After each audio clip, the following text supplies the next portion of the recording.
Good morning साथियों, स्वागत है आपका अपने यूट्यूब चैनल विकास जी के क्लासेज में। और आज शुरू कर रहे हैं दोस्तों 8 बजे हम अपनी पॉलिटी की क्लास। तो क्लास शुरू करने से पहले आपके लिए मोटिवेशन कोट है।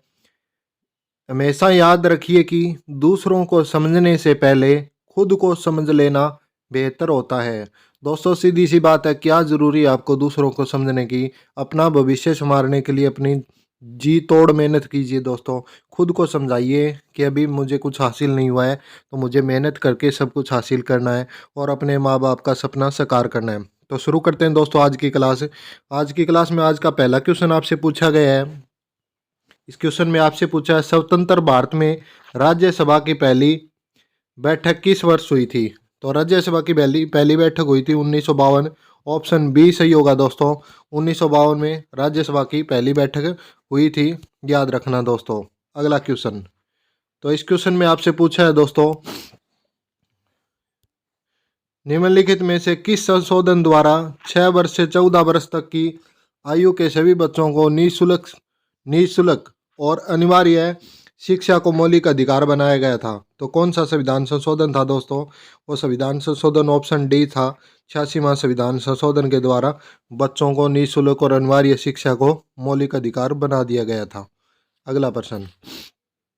तो इस क्वेश्चन में आपसे पूछा है दोस्तों, संविधान के किस संशोधन ने आईसीएस अधिकारों के विशेषाधिकारों को समाप्त कर दिया गया और संसद को उनकी सेवा शर्तों को निर्धारित करने का अधिकार दिया गया था? तो ऐसा कौन सा संविधान संशोधन था दोस्तों जिससे आईसीएस अधिकारों के विशेषाधिकारों को उनसे समाप्त करके संसद को उनकी शर्तों को निर्धारित करने का अधिकार दिया गया? 18वां संविधान संशोधन 1972 था दोस्तों। इंपॉर्टेंट क्वेश्चन, याद रखिएगा। अगला प्रश्न।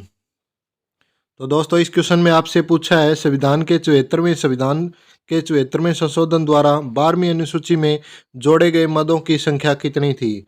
ऑप्शन सी होगा दोस्तों। 12वीं अनुसूची में जो मद जोड़े थे वो 18 मद थे और संशोधन था 74वां संशोधन था दोस्तों। अगला प्रश्न। तो इस क्वेश्चन में पूछा है दोस्तों, निम्नलिखित में से कौन राज्यसभा का पदेन अध्यक्ष होता है? ऑप्शन डी सही होगा दोस्तों। राष्ट्रपति होता है जो उपराष्ट्रपति होता है जो राज्यसभा का पदेन अध्यक्ष होता है दोस्तों, जिसे हम सभापति भी कहते हैं। क्या कहते हैं? सभापति इनका पद का नाम होता है दोस्तों, याद रखिएगा। अगला प्रश्न। तो इस क्वेश्चन में आपसे पूछा है दोस्तों, निम्नलिखित में से किसे भारत के संविधान द्वारा मौलिक अधिकारों पर उचित प्रतिबंध लगाने की शक्ति दी गई है? भारत के संविधान में किसे मौलिक अधिकारों पर उचित प्रतिबंध लगाने की शक्ति दी गई है दोस्तों?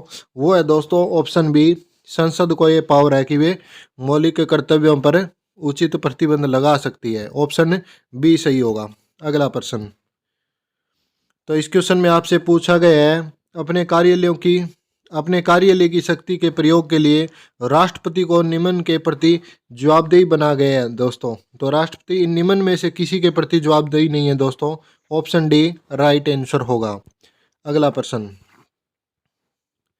इस क्वेश्चन में आपसे पूछा गया है, भारत सरकार अधिनियम 1935 के तहत अपशिष्ट शक्तियां किसे दी गई है दोस्तों? भारत सरकार अधिनियम 1935 के तहत विशिष्ट शक्तियां किसे दी गई है? जनरल व viceroy. Option B right answer होगा दोस्तों। इंपॉर्टेंट क्वेश्चन नोट करना। अगला प्रश्न। तो इस क्वेश्चन में आपसे पूछा गया है, निम्नलिखित में से कौन संविधान सभा की पहली सदस्य नहीं थी? महिला है दोस्तों जो संविधान सभा की पहली सदस्य नहीं थी, नेली सेनगुप्ता है। ऑप्शन डी राइट आंसर होगा। इंपॉर्टेंट क्वेश्चन नोट करिएगा, जो संविधान सभा की महिला सदस्य नहीं थी दोस्तों। अगला प्रश्न। इस क्वेश्चन में आपसे पूछा है दोस्तों, किस मामले में सर्वोच्च न्यायालय ने कहा था कि प्रस्तावना में संशोधन किया जा सकता है? स्टार लगा लीजिए इस क्वेश्चन को। ऑप्शन सी सही होगा दोस्तों। केशवानंद भारती विवाद था 1973 में। केरल सरकार और वर्सेज संघ सरकार के बीच ये विवाद था, केशवानंद भारती दोस्तों, याद रखिएगा। अगला प्रश्न है। तो इस क्वेश्चन में आपसे पूछा है दोस्तों, स्वतंत्र भारत की पहली कैबिनेट में विदेश और राष्ट्रमंडल संबंधों का पोर्टफोलियो किसके पास था? विदेश और राष्ट्रमंडल जो संबंध थे ना दोस्तों, उनका पोर्टफोलियो किसके पास था? ये बात पूछी है। ऑप्शन ए राइट आंसर होगा। जवाहरलाल नेहरू जी के पास ये विदेश और राष्ट्रमंडल का पोर्टफोलियो था। अगला क्वेश्चन। तो इस क्वेश्चन में आपसे पूछा है दोस्तों, साइमन कमीशन की सिफारिशों को निम्नलिखित में से किसमें शामिल किया गया था। साइमन कमीशन आया था दोस्तों 1929-30 में आया था, और इसकी सिफारिशों को भारत सरकार अधिनियम 1935 ऑप्शन ए में शामिल किया गया था दोस्तों। अच्छा क्वेश्चन है, नोट करिएगा। अगला क्वेश्चन है दोस्तों, 13वें क्वेश्चन में आपसे पूछा है, किस अधिनियम ने लंदन में भारत के लिए उच्चायुक्त का एक नया कार्यालय बनाया और उसे भारत के राज्य सचिव द्वारा किए गए कुछ कार्यों को स्थानांतरित कर दिया गया था दोस्तों। अच्छा क्वेश्चन है दोस्तों, ये बात कार्यों को स्थानांतरित कर दिया गया था दोस्तों। भारत सरकार अधिनियम 1919, भारत सरकार अधिनियम 1919 में ऐसा हुआ था। ऑप्शन बी राइट आंसर होगा दोस्तों, नोट करना। नेक्स्ट क्वेश्चन है, तो इस प्रश्न में आपसे पूछा गया है दोस्तों, नए राज्य के निर्माण या राज्य के नाम में परिवर्तन के लिए निम्नलिखित में से किस अनुसूची में संशोधन की आवश्यकता है दोस्तों। ऑप्शन ए सही होगा दोस्तों, राज्य की सीमा या निर्माण या नए राज्य में नाम में परिवर्तन करना हो तो अनुसूची 1 में संशोधन करना पड़ेगा दोस्तों। ऑप्शन ए राइट आंसर होगा, इंपॉर्टेंट क्वेश्चन है दोस्तों। एक बात और कहना चाहूँगा, अगर और भी ज़्यादा आपको क्विज लगानी है या फोटो के साथ जानकारी ग्रहण करनी है, जैसे महाराणा सांगा हो गए, राणा प्रताप हो गए, तो इसके लिए आप हमें फॉलो करिए विकास जीके क्लासेज, विकास जीके क्लासेज फेसबुक पेज और विकास जीके क्लासेज इंस्टाग्राम आईडी को फॉलो करिएगा दोस्तों। वहाँ पे मैं 3 से 4 रोज़ाना फुल फ्लैश जानकारी के साथ क्विज डालता रहता हूँ, या फिर जिसे फैक्ट पेज बोलते हैं दोस्तों, फैक्ट पेज वो डालता रहता हूँ, वहाँ भी हमें फॉलो करें। अगला क्वेश्चन है दोस्तों, इस क्वेश्चन में आपसे पूछा है, मौलिक अधिकारों के संबंध में निम्नलिखित में से कौन सा कथन सत्य है। 3 असत्य कथन है दोस्तों और 1 सत्य है दोस्तों, वो बात अपने को पूछी है।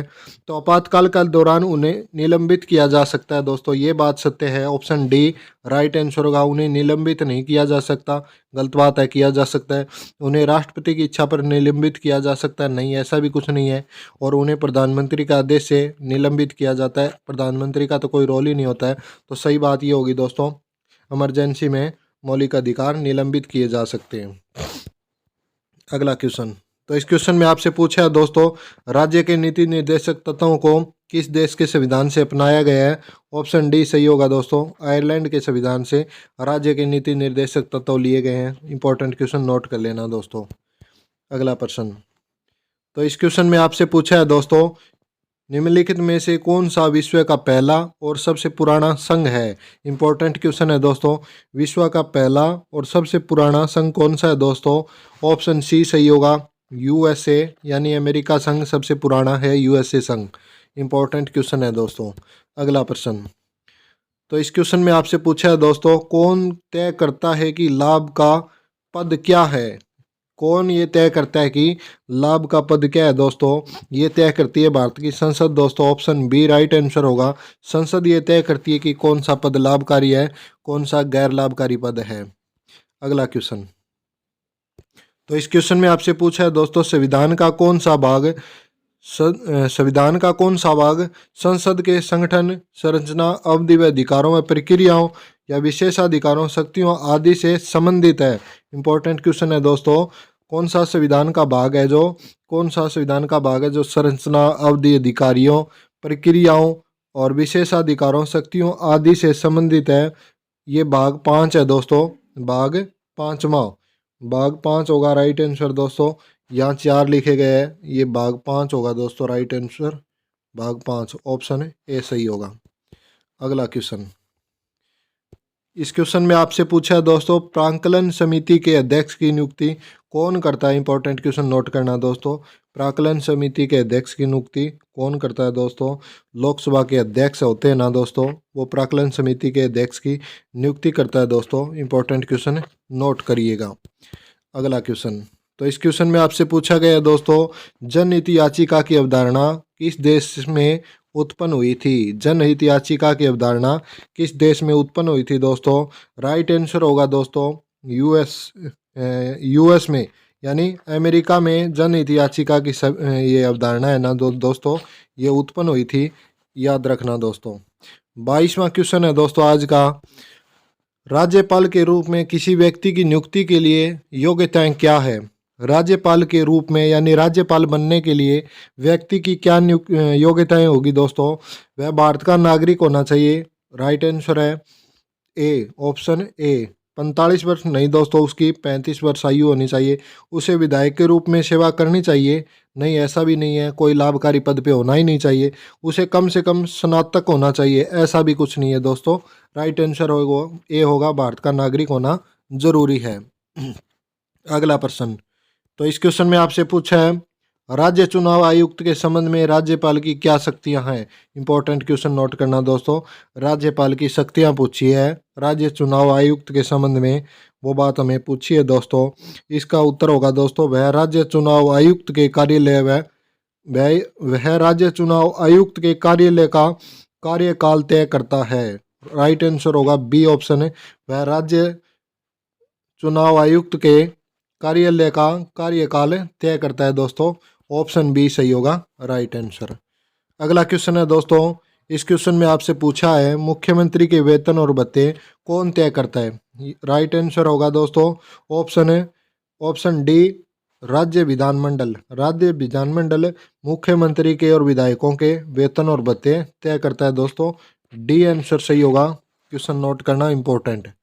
अगला क्वेश्चन, तो दोस्तों इस क्वेश्चन में आपसे पूछा है निम्नलिखित में से कौन सा सर्वोच्च न्यायालय और उच्च न्यायालय दोनों के अधिकार क्षेत्र में आता है?